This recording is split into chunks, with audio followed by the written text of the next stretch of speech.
Now, we talked a little bit about Plunder, your book on the public pension dynamic. You're currently working on a project talking about water infrastructure, which is something that's really important for California in particular.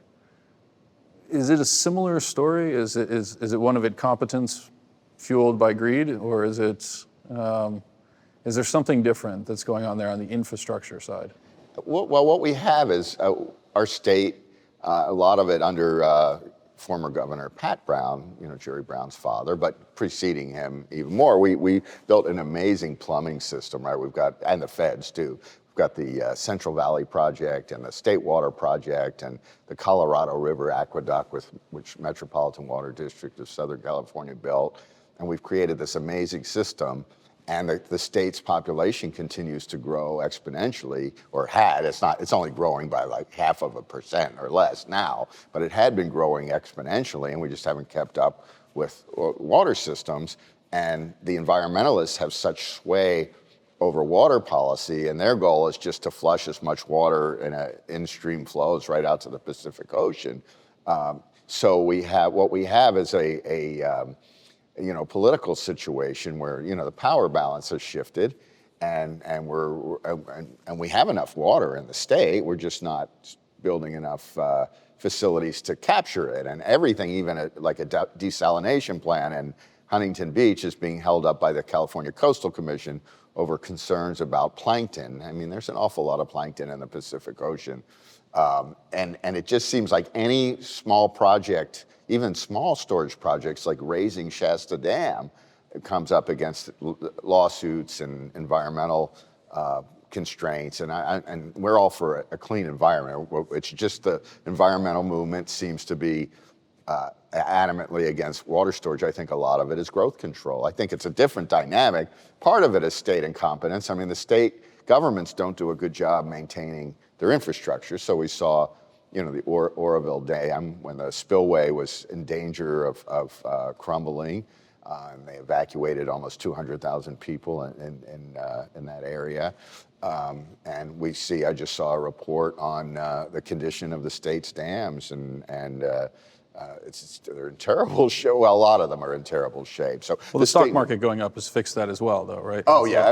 The stock market. It's all fixed by the stock market. It all fixed up. That and home values going up. So everything the state touches, whether it's the housing market but the water infrastructure is pretty important, and we do need things like better water pricing. But we need to do things like, and it can be done. We need to do things like raising Shasta Dam. The dam 600 feet, it was designed to be 800 feet, and an effort to raise it by 18 feet is going to go by the wayside.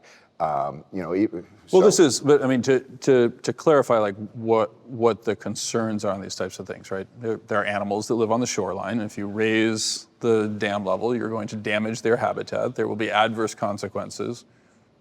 But nature tends to adapt, right?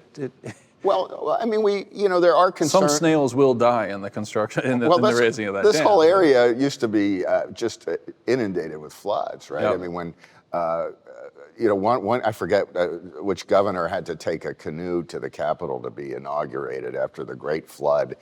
This is the Sacramento Delta area that you're. Yeah, this whole area, and the Sacramento Delta. I mean, you need to restore fish habitats. Yep. There's no problem, no question about that. I mean, but the effort, to build tunnels underneath the delta to separate the water supply from the habitats, which would potentially accomplish both. The environmentalists were against that. Nobody's saying we don't need to have fish habitats to protect those, but just letting water flow out to the sea isn't necessarily doing that. There are many reasons for the decline of the Delta smelt.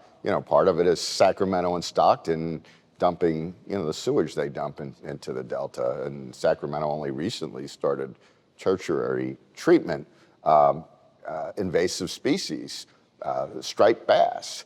Right. Yeah. So when I covered in the middle of the drought, when the state and feds were going to largely empty New Melones Reservoir to save a dozen hatchery fish, hatchery-raised fish that all would have been instantly eaten by the striped bass before they got anywhere close to the Pacific Ocean. So anyway, water, we could do a whole segment on water. Maybe we will after my book comes out. I would actually very much enjoy that. When you think about this type of dynamic, though, why things are getting bound up, is it classic NIMBYism? Is it make work for environmental engineers and impact statements? What is driving this resistance? Well, I mean, there's a difference of philosophy, and of course, I have environmental concerns also, but I do believe that a lot of the environmental opposition is just entrenched opposition to more water for farms and people, right? And it's a lot of it's growth control. That there's this concern that if we it's just a change in philosophy. I think Governor Newsom Governor Brown had a fairly mixed policy. Some of his ideas were good, and some of them, were sided more with the environmental side. But he also proposed Schwarzenegger proposed it, but he advanced the twin tunnels idea and called for more storage. Newsom is moving more in direction, but he's done a variety of things too. I mean, he's suing the Trump administration over the biological opinions for endangered species regarding the Delta, but he also vetoed Senate Bill 1, which would have undermined the voluntary agreements with water districts. What I hear in these discussions is this overwhelming sense of frustration that there is no solution. Oh, I'm not frustrated. I'm just explaining it is frustrating. Well, you are frustrated. I don't mean to explain yeah. it in the terms of bitterness or anything else, but there's just a genuine frustration that we really can't fix this problem under anything that looks like the current situation. Well, things can be fixed. It's just it's hard to see a political system fix things unless there's a crisis, right? I mean, when does anything, even at the federal level, the state level, when do things get fixed outside of crisis? I mean, we're fixing Folsom Dam and expanding that, and that after the Oroville Dam is being all sorts of work there after the problems that we had a couple years ago, and after the drought. Some of these projects have been approved, but it seems to take a really dire situation before we get there, and we've become a very big and inefficient government. How do we fix the public school system in the state? It's certainly not just throwing more money at it, which is what this in the last decade, where test scores have not done very much, and yet we just keep throwing more money at it. Well, it's unfortunate because there's feedback loops, right? And so if we choose to throw the money that we have available in the public school system towards paying the pensions of existing or retired teachers, then fewer resources are available to the students of today to become productive members of society tomorrow, which in turn makes it more difficult to finance, right? So all of this is creating a feedback loop. The challenge that I see more than anything else is that there's simultaneously the desire to not address it today because we're all waiting for that crisis. But if we wait for the crisis, we're inevitably going to have the most haphazard, most expensive, least well thought out outcome. Most likely. I've worked on bills in the legislature.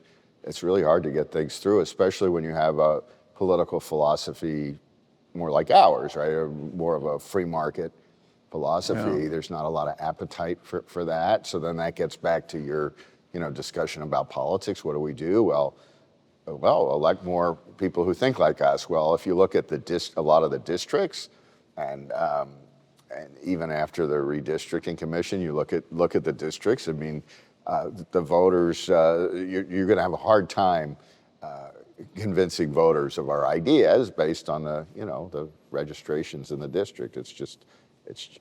I don't know. You have to convince. I think we're at a point where you have to convince people of ideas. Well, that's certainly part of the reason why we're having these discussions is to make people aware of them, to help people focus on them. Part of the thing that worries me most, and we talked about this a little bit early on, is the fact that simultaneously the delivery of a focus on local knowledge has deteriorated because of the loss of the local newspaper, the local beat reporter, relative to our focus on the national story. So we're very focused on resistance to Trump or on something else as compared to resistance to the public union or the challenges associated with providing fire services in a fire-prone area like Northern California or Southern California. This has been a fascinating and unfortunately very sobering discussion as we move forward in terms of both the development of the economy and potentially move towards some type of crisis. I'd love to be able to sit down with you again to discuss it. And when your book on the water story comes out, I'd love to have the chance to review that with you as well. That would be great. All right, fantastic. Thank you very much. Thank you.